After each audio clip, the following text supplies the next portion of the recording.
Hello, and welcome to Growth Without Growing Pains. My name is Kathleen Koch, moderator for Inc. Custom Studio. Thank you for joining our discussion today in partnership with Square. Every small business wants to grow, right? I mean, we've all heard the saying, if you're not growing, you're dying. But there can be so many challenges, especially for those in brick and mortar retail.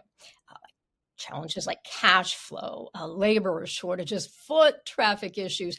So we thought we would bring together voices of experience who understand and have overcome those roadblocks to success.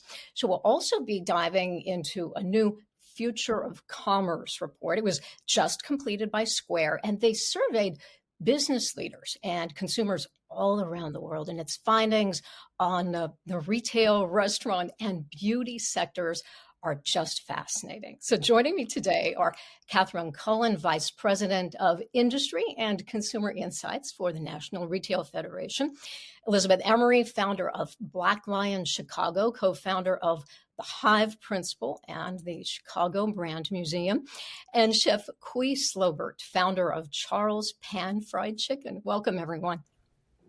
Pleasure. Thank you. Glad to be here. So Elizabeth and Kui, you both have pretty remarkable growth stories.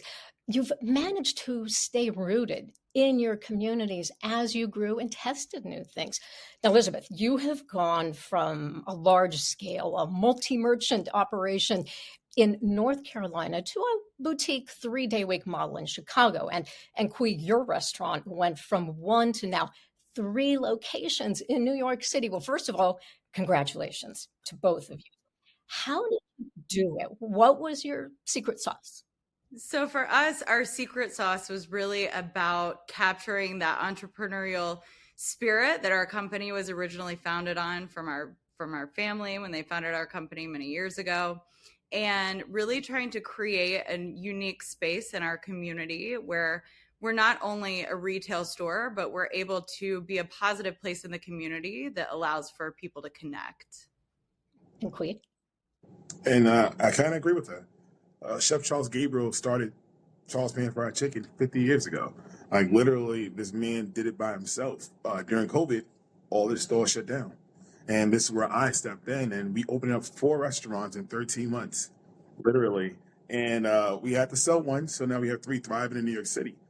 What we did was become a part of the community. We wasn't just a restaurant on the block. We was the block.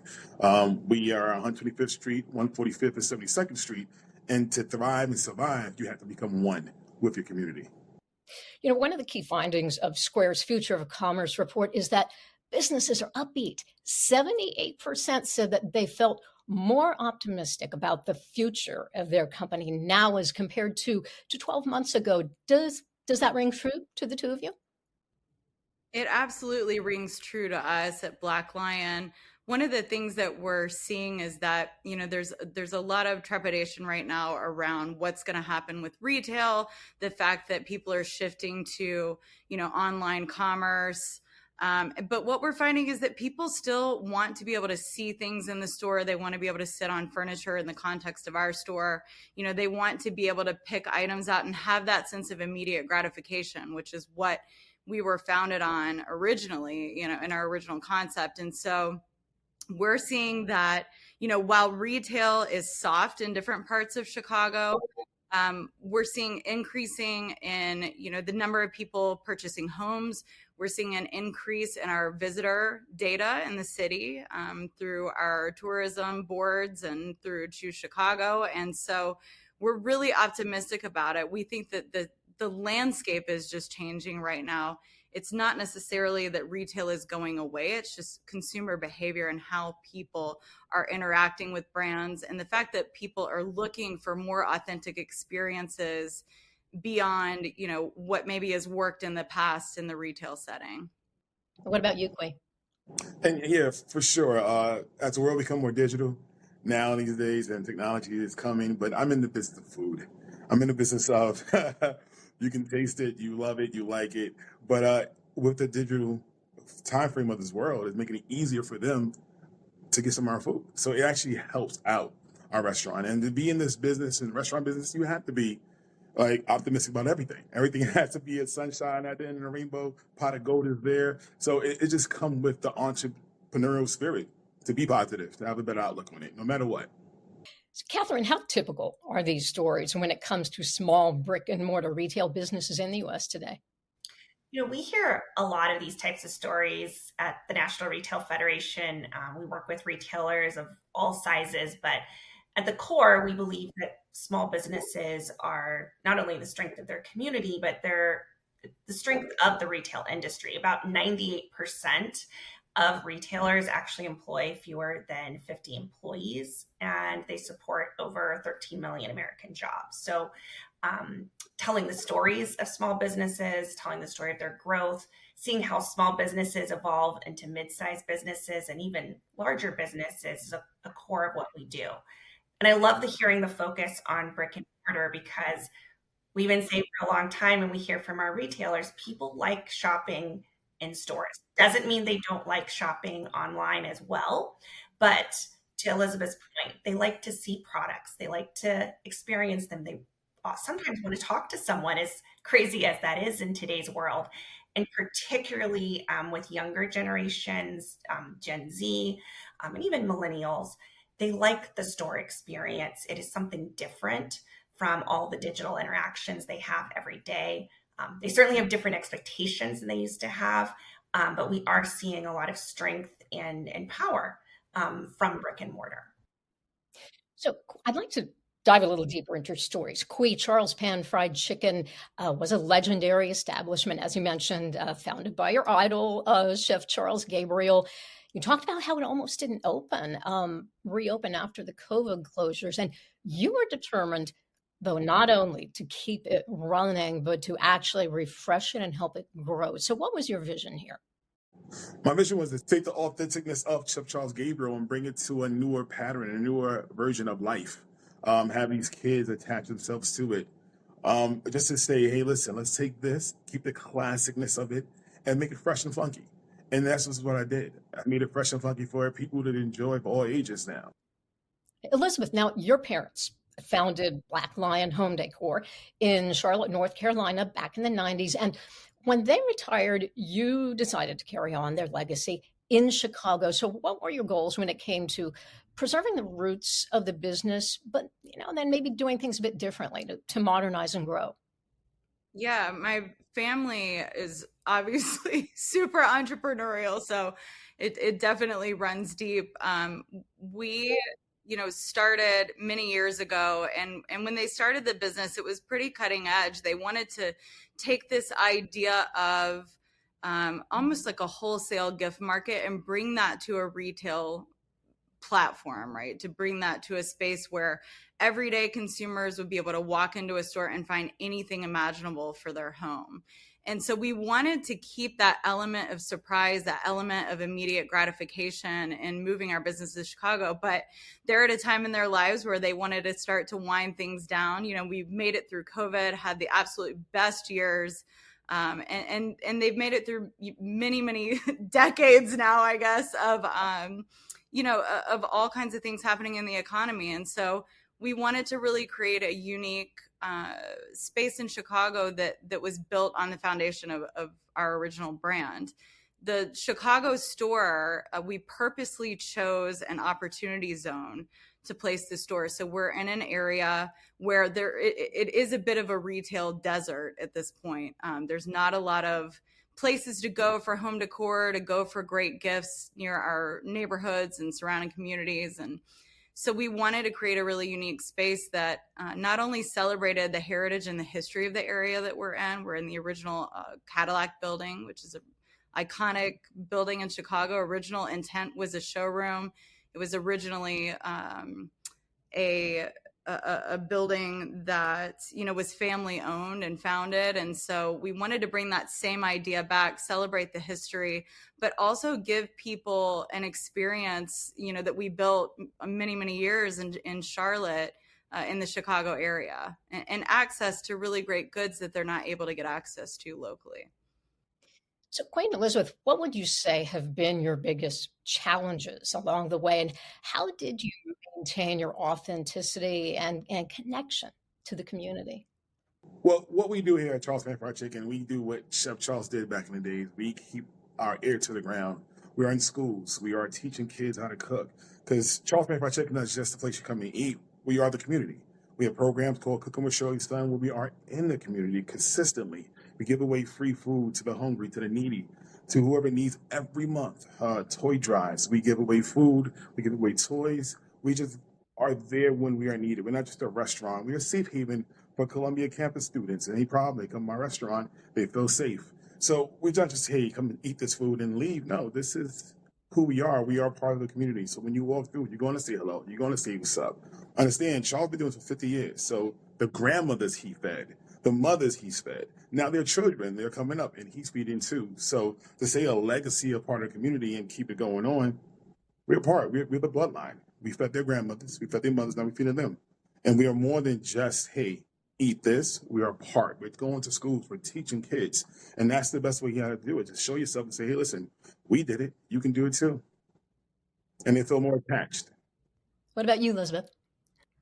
We have really focused on creating a store that not only is, thoughtful in terms of the products that we're selecting for people, but we really try to curate new experiences all the time. We wanted to create a place that would be somewhere where anyone from any walk of life, from any demographic, economic situation can walk into our store and find something beautiful that reflects their personal style. And so for us, it's about curating amazing finds for people that reflect our communities, not just going into a showroom and picking out the next new trend, but really trying to find unique pieces that we feel capture, what people are going to care about or capture people's personality and their style. To really connect with them. It's very cool. So, Catherine, what are you seeing recently in the industry? What are common growth levers that business owners are looking to, and how are they doing it in ways that remain true to their founding missions?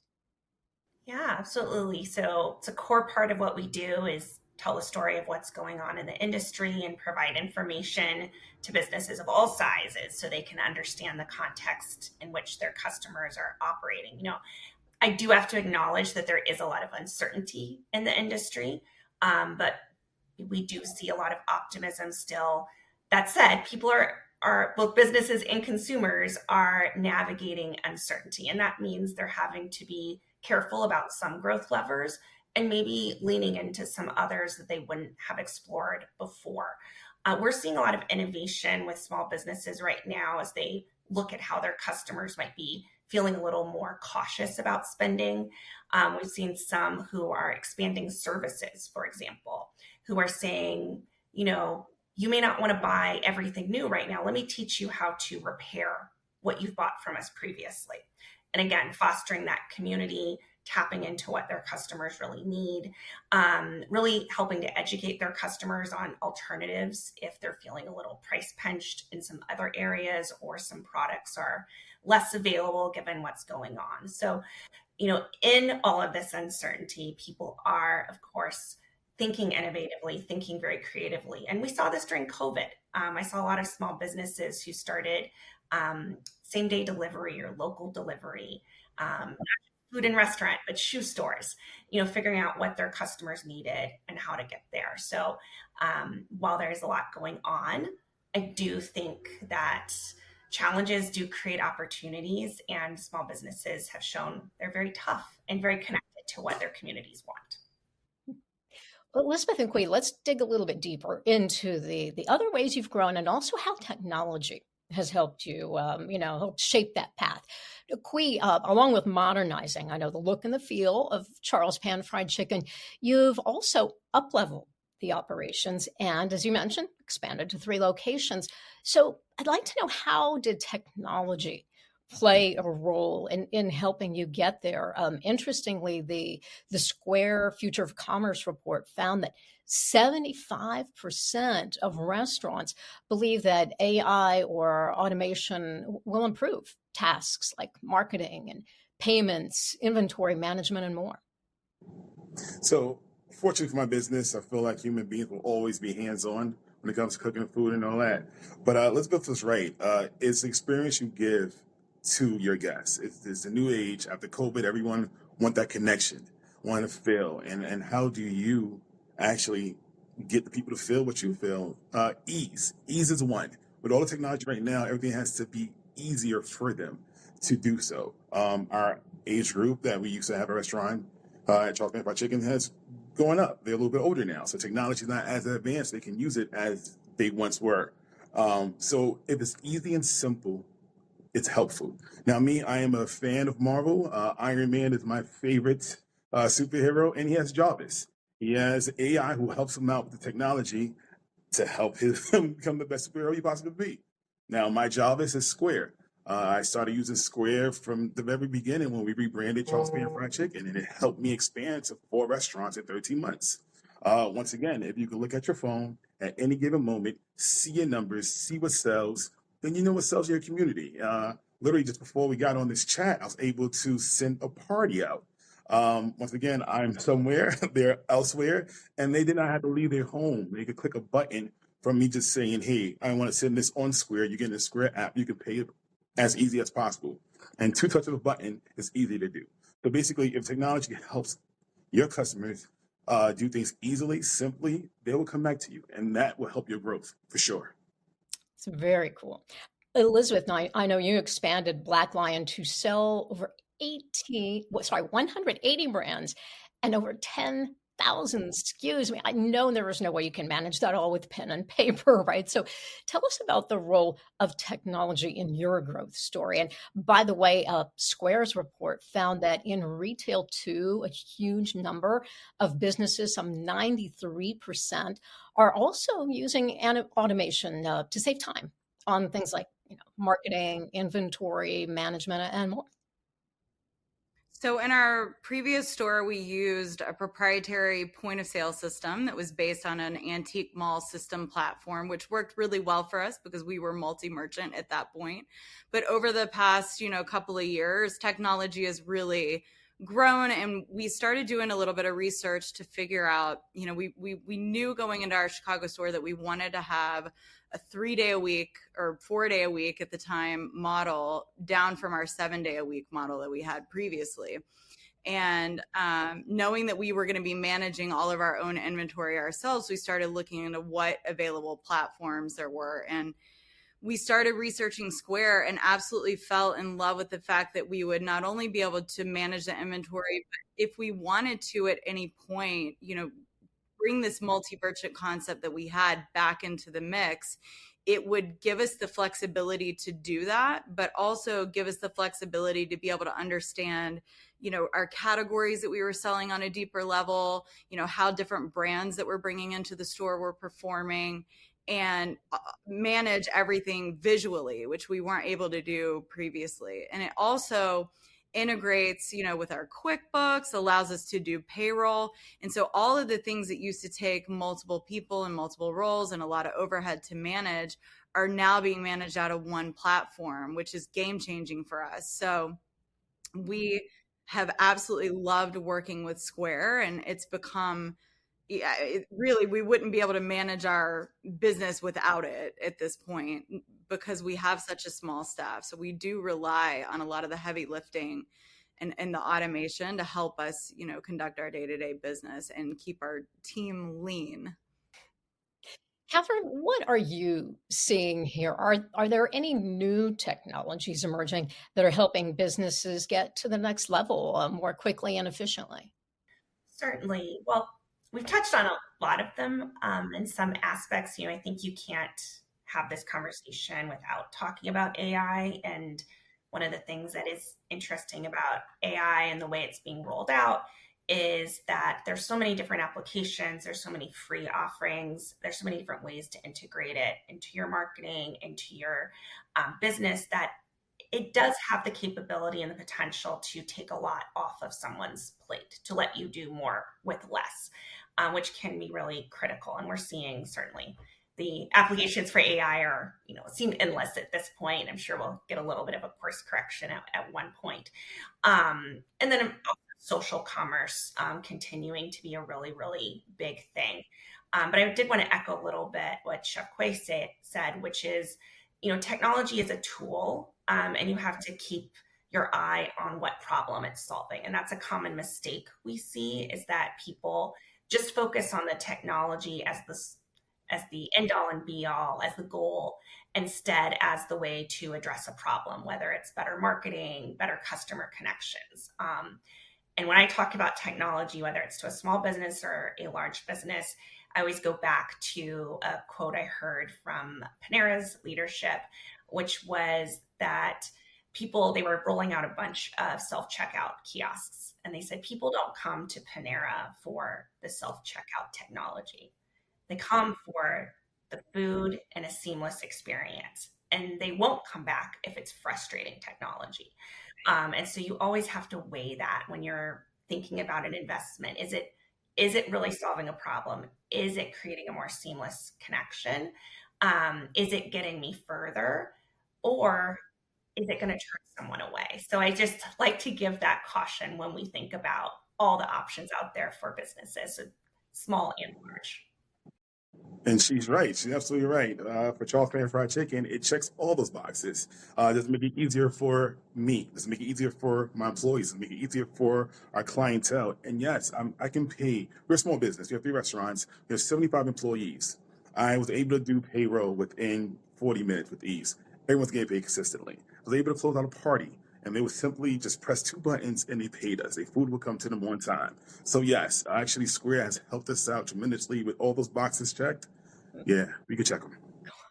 Elizabeth, I'm curious how you have used business data and insights to determine, how you'd be able to make that shift to a 3-day model.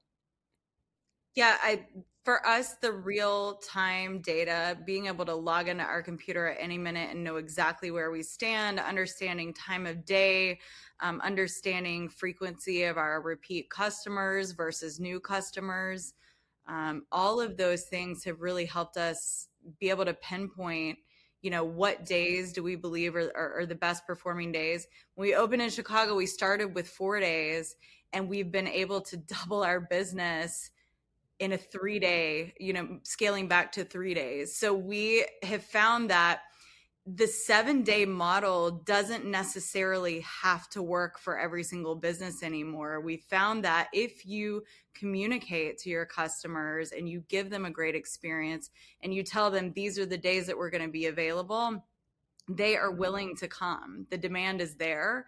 It's just about communicating with people and letting them know, we're here, or if we're not available on our, regular schedule, here's the days that we're available by appointment and we're happy to meet with you. And we've also found that giving customers that one-on-one time and being able to work with them directly, it is a completely different experience than just walking into any other regular retail store where they're not getting that attention.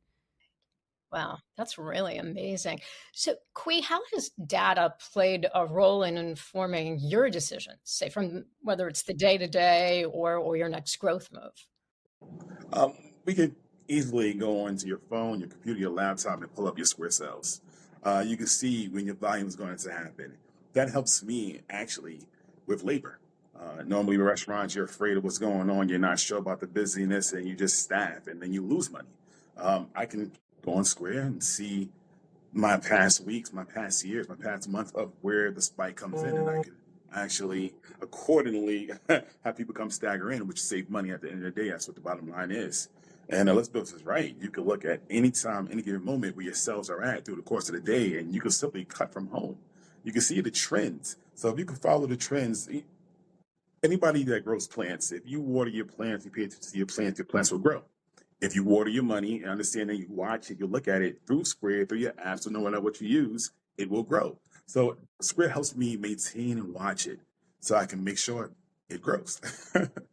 So, Catherine, what is your advice here? Because I think sometimes the amount of information and insights at a business owner's fingertips can be overwhelming. So how do they make sure they're looking at the right metrics to inform their decisions? Yes, I mean, it's not just business owners. I think everyone has so much information right now at our fingertips, and it's a process we all have to go through every day. But when you think about your business, when you think about which metrics to track. Certainly there's a lot of great internal systems that give you KPIs on how your customers are doing, on your churn rate, on your busy times, that can help you make some of those day-to-day decisions or some of those expansion decisions. Again, it's keeping focused on what problem you're trying to solve, and making sure that you're tracking the metrics that align with that problem, and kind of filtering out the noise. That said, one common mistake we also see people making, though, is forgetting to step out and look at the bigger picture. So whether it's talking to other businesses in your community, what they're seeing, trends they're seeing, paying attention to broader economic or industry trends, what's going on globally may not seem like it affects your customers, but it does. It affects how they think and how they feel, which is then what they're bringing when they're coming to shop with you. So we always remind people, big or small, whether they're at a merchant at a large retailer, they're starting their own business, to think about taking that time and carving that time out to step out. And the last thing I would say is that we are seeing this trend of not just measuring, profit and loss, but also thinking about kind of the fifth wall. What are those other things that add a special sauce to your business? Is it, how are you measuring the customer experience? How are you measuring your sustainability goals? How are you measuring your social presence? And thinking about all of those holistically, and not, as much as we pay attention to the bottom line, remembering that that's not the only metric to pay attention to. So, Quay and Elizabeth, I know we've talked a lot already about maintaining the sense of connection with your customers. So, how do you see the role of community and that vital connection evolving as the two of you continue to grow? Maybe Quay first. All right. So, piggybacking off of what Catherine said, Square allows my customers to connect with me. My social medias are there. We have all of them. But Square actually have my guests text me, email me, and I can do the same right back to them. So their input, it's heavily taken into consideration of what they want, how they want it, what they enjoyed. So that's the community aspect. If they are a part of the community, once again, we're not in the community, we're a part of the community. So listening, having that ear and having that ease that your guests can actually text you when you're not around. Well, I'm bouncing all around Manhattan, so they can't really just hold me down and catch me.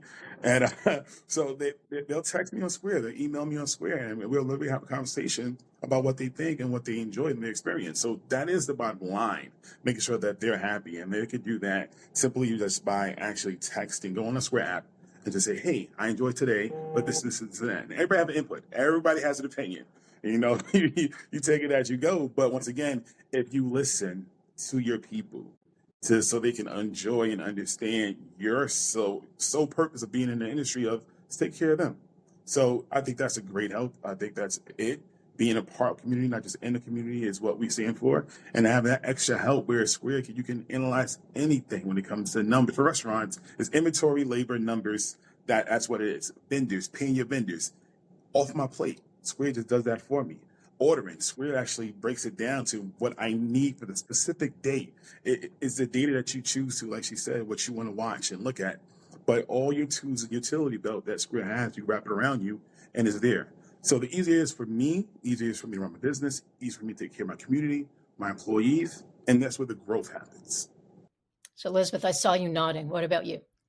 I couldn't agree more. Our community is absolutely the heartbeat of our brand. Without our community and their support, we wouldn't exist. They took a huge chance on us, and we took a huge chance going into an area that really had no retail around us. So, without our customers, we just wouldn't be here.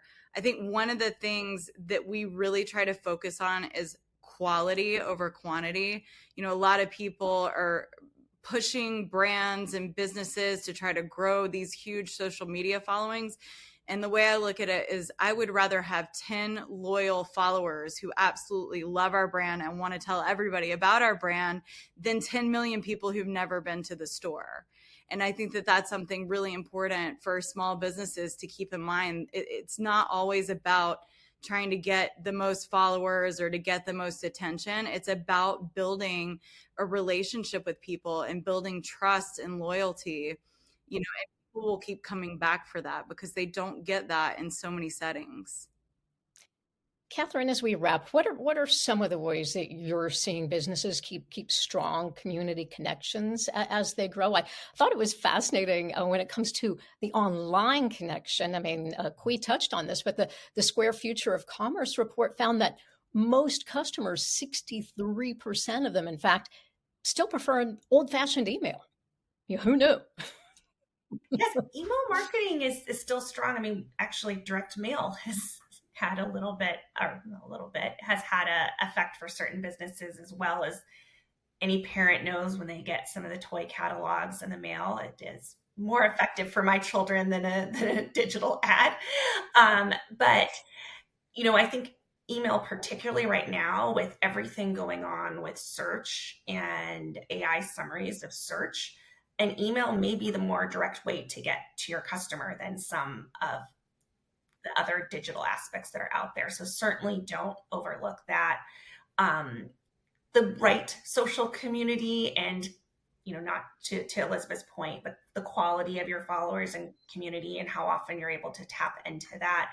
And then I also think that most successful retail businesses, the leadership, whether they're small or large, spend some time in the store, spend some time talking to customers. And I always see, and I'm always astounded, it shouldn't be, but large retail CEOs who are out helping customers take their bags to their cars, talking to them, helping them navigate the store. Those are leaders who are connected to their community, who are out there, not just their community of customers, but also their community of employees. And so they see the pain points, they see the frustrations, they see if the idea was executed in the right way, and they see what's authentic. And I think that old-fashioned in-person interaction is really hard to replicate, and you need that in addition to all the digital tools. Thank you all so much for those terrific insights. What strikes me is how each of you managed to find success while remaining true to your core values, but at the same time, you were nimble enough to experiment with new approaches. So, Elizabeth, Kui, Catherine, thank you for joining me today, for pulling back the curtain and sharing your secrets to growth and success. It's really been fascinating. Thank you for having me. Seriously, Yeah. enjoy themselves. So if you are watching want to rewatch any portion of this session, it will be available on Inc.com. So I'm Kathleen Koch on behalf of Inc. and Square. Thanks for watching.